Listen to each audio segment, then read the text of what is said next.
ये उस परिवर्तन के साक्षी बनेंगे, उसके साथ है और यहाँ की जनता परिवर्तन करने जा रही है और कांग्रेस गठबंधन की सरकार उसको साथ वोट देंगे।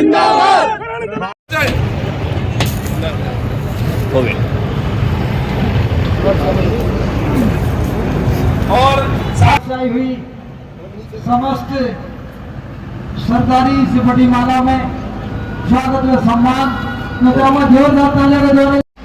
10-12 हजार की भी नहीं, 8-10 हजार की करने के लिए फोर्थ क्लास में मजबूर है। यही सरकार की परफॉर्मेंस है, सामने नजर आ रही है। कर्जा इतना है कि मनमोहन के टाइम में हम पे कर्जा था 55 लाख करोड़ रुपए। ये रिकॉर्ड की बात कह रहा हूं मैं आपको, कुल 55 लाख। और डेवलपमेंट आपके सामने है, सारी चीजें केएमपी वगैरह जितनी भी है कांग्रेस की है सारी की सारी। और आज कर्जा 10 साल में ही, वो तो था 60 साल में 55 लाख करोड़।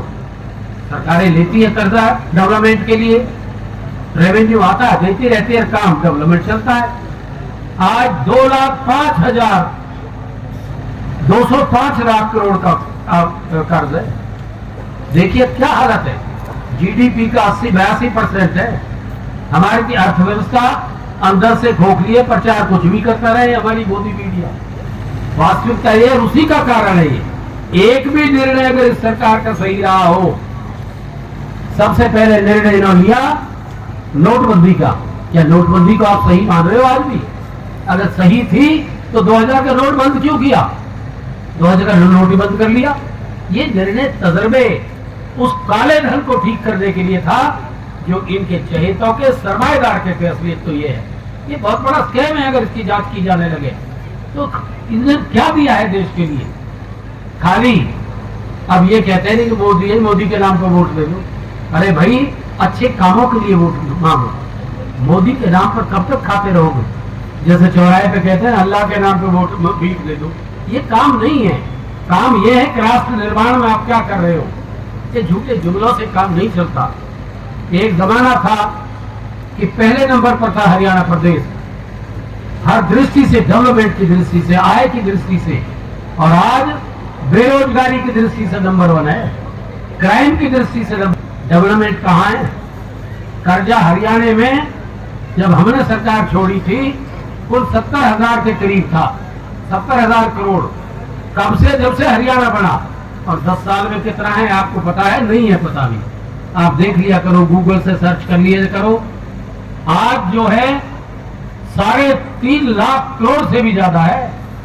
देखिए कमाल, 4 गुना तकरीबन 5 गुना कर्जा लिए बैठे हैं आज हम। और डेवलपमेंट का कहां जा रहा है? कि करप्शन की भेंट हो रहा है। तो आज इसको सोचने समझने का समय आ गया है। आज मैं कह रहा था कि लोकतंत्र के लिए सबसे बड़ा खतरा सरकारी ये दाता हैं। इन्होंने हमें हम पे बहुत एहसान है। हम पे एहसान तो योग हमारे गुड़ पैदा नहीं होता था, हम गुड़ खाते थे और इनके कोल्हुओं चला देख रहे। अब इनकी लड़कियां इतनी है हमारे पास, अगर हम यहाँ सगाई देंगे तो लड़कियां कैसे सगाई ले देंगी? दूसरी बात, ये दातार हैं। दातार का हाथ उल्लू रहना चाहिए, ममता मत बढ़ो इनके कहने से। आप दातार ही नहीं, हम उसको निभाएंगे। और अंत में फिर आपसे अपील करता हूं कि आप समय की उसको समझिए और इन सारी योजनाओं को शुरू करने के लिए और इनसे झूठे जुमलों का बदला लेने के लिए ये निर्णय लेने का समय है। ये तिरबाछा करने का समय नहीं है, समझ लेना। मैं आपके बीच में हूं, मैं नया नहीं हूं भैया। मैंने तो अप्लाई भी नहीं किया, इन्होंने नहीं करके दिलाया, ये लिया हूं। हाँ, सीधी बात यह है। तो इसलिए मैं अपने विषय में क्या कहूँ, आप मुझे भी जानते हैं, मेरे बुजुर्गों को भी जानते हैं। मैंने कभी भेदभाव नहीं किया। मेरे हल्के हो रहे हैं, लेकिन यहाँ पलवल एरिया में भी, बड़ौली भी, आपके और गांवों में भी चिन्ह लग गया है। सबसे बड़ी चुनौती है आज, चुनौती होनी चाहिए देश के विकास के लिए, क्षेत्रीय विकास के लिए, कानून व्यवस्था के लिए, महंगाई के लिए, बेरोजगारी। पार्टी और उम्मीदवार इन्हीं विषयों को लेकर जाते हैं। और उसी आधार पर निर्णय करता है मतदाता।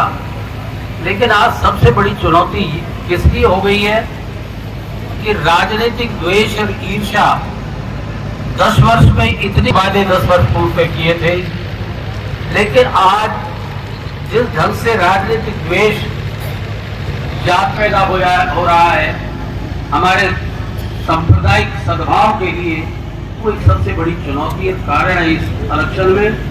ये एक सबसे बड़ा अहम एक विषय है आज चिंता का भी और चिंतन का भी। देखिए, कांग्रेस सरकार अपने जो आर्थिक आधार पर सबसे बेहतरीन माना था।